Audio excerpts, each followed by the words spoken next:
भारत से बाहर कई और ऐसे देश हैं जिनकी सभ्यता, परंपरा और अर्थव्यवस्था में उन भगवानों को सम्मान दिया गया है जिनकी हम यहां भारत में पूजा करते हैं। कहा जाता है जो भी श्री राम में आस्था रखे वो उनके हो जाते हैं और इसमें देश, भाषा और धर्म भी बाधा नहीं बन सकते।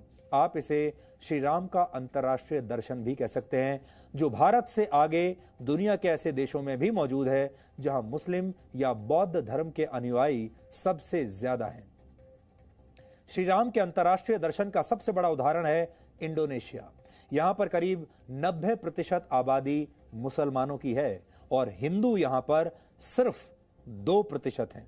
इसके बावजूद यहां की संस्कृति में रामायण और महाभारत के किस्से कहानियां मौजूद हैं। वाल्मीकि रामायण के मुताबिक सुग्रीव ने सीता जी को ढूंढने के लिए अपनी वानर सेना को यव द्वीप और सुवर्ण द्वीप पर भेजा था। इतिहासकारों के मुताबिक ये दोनों जगहें इंडोनेशिया में मौजूद हैं।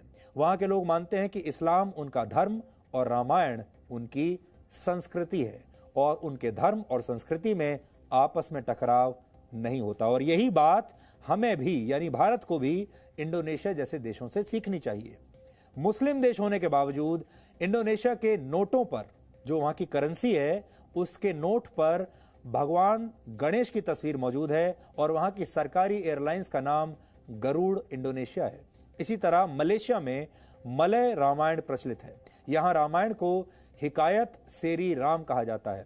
वहां की 60% से ज्यादा जनता मुसलमान है और इस देश में रामायण के मंचन में कलाकारों से लेकर डायरेक्टर और गायक तक मुस्लिम ही शामिल होते हैं, वो सब मुसलमान हैं। थाईलैंड की पौराणिक कथाओं और वहां की परंपरा में श्री राम का विशेष महत्व है। वहां मान्यता है कि श्रीलंका में युद्ध के दौरान जब लक्ष्मण मूर्छित हो गए थे तब हनुमान संजीवनी बूटी ढूंढने के लिए थाईलैंड आए थे। थाईलैंड के 95% लोग बौद्ध धर्म के अनुयायी हैं, लेकिन वहां रामायण का प्रभाव भारत के बराबर या कई मामलों में भारत से भी ज्यादा है। थाईलैंड के राजा खुद को श्री राम का वंशज मानते हैं। अभी वहां के राजा महावजीरा लोंगकॉर्न हैं और वो राम वंश के 10वें राजा हैं। 14वीं सदी में थाईलैंड को अयुथया के नाम से बुलाया जाता था। कहा जाता है कि श्री राम की नगरी अयोध्या से मिलता जुलता यह नाम रखा गया था। हमारे देश में श्री राम को हिंदुओं का भगवान कहा जाता है, लेकिन अब बड़ा सवाल यह है, क्या वाकई राम सिर्फ हिंदुओं के हैं? यह सवाल आपको भी अपने आप से आज पूछने की जरूरत है, क्योंकि भारत से 5000 किलोमीटर दूर इंडोनेशिया में मुसलमान भी राम को उतना ही आदर देते हैं। इंडोनेशिया के बाली में हर वर्ष 1 महीने तक रामलीला का मंचन होता है। वहां के लोगों का कहना है कि श्री राम से उनका बहुत पुराना रिश्ता है और उन्होंने मुस्लिम धर्म बाद में अपनाया, इस्लाम बाद में अपनाया। इस बात को समझने के लिए आपको पूर्व प्रधानमंत्री अटल बिहारी वाजपेयी का एक पुराना भाषण आज हम सुनाना चाहते हैं, जिसमें उन्होंने ये कहा था कि इंडोनेशिया के लोगों के लिए भगवान राम का जीवन दर्शन कितना मायने रखता है। जन्मभूमि का मामला चल रहा है। एक विदेशी आए, कहने लगे राम जन्मभूमि का क्या झगड़ा है।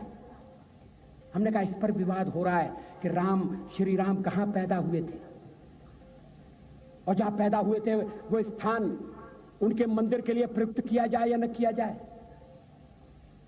वो इंडोनेशिया से आए थे, वो मुसलमान है। कहने लगे हम तो समझते थे कि राम के लिए सारे भारत में आदर होगा, सम्मान होगा। हमने कहा ये आपने कैसे समझा? कहने लगे आप तो इंडोनेशिया आ चुके हैं। इंडोनेशिया में बहुत से लोगों ने इस्लाम स्वीकार कर लिया, मगर श्री राम को विस्मृत नहीं किया, श्री राम को भुलाया नहीं।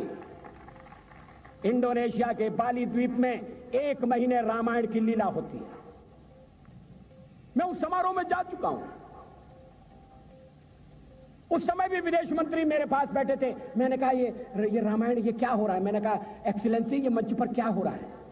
कहने लगे एक्सीलेंसी आपको पता होना चाहिए। हमने कहा मुझे तो पता है मगर मैं जानना चाहता हूं। कहने लगे ये रामायण है, ये राम है, ये लक्ष्मण है, ये सीता है। हमने कहा इनसे आपका क्या संबंध है? आप तो मुसलमान हैं। कहने लगे हमारा संबंध बहुत पुराना है, हमारा तब का संबंध है जब हम मुसलमान नहीं हुए थे। थाईलैंड की राजधानी अयोध्या कही जाती। थाईलैंड के राजा को आज भी राम कहा जाता है।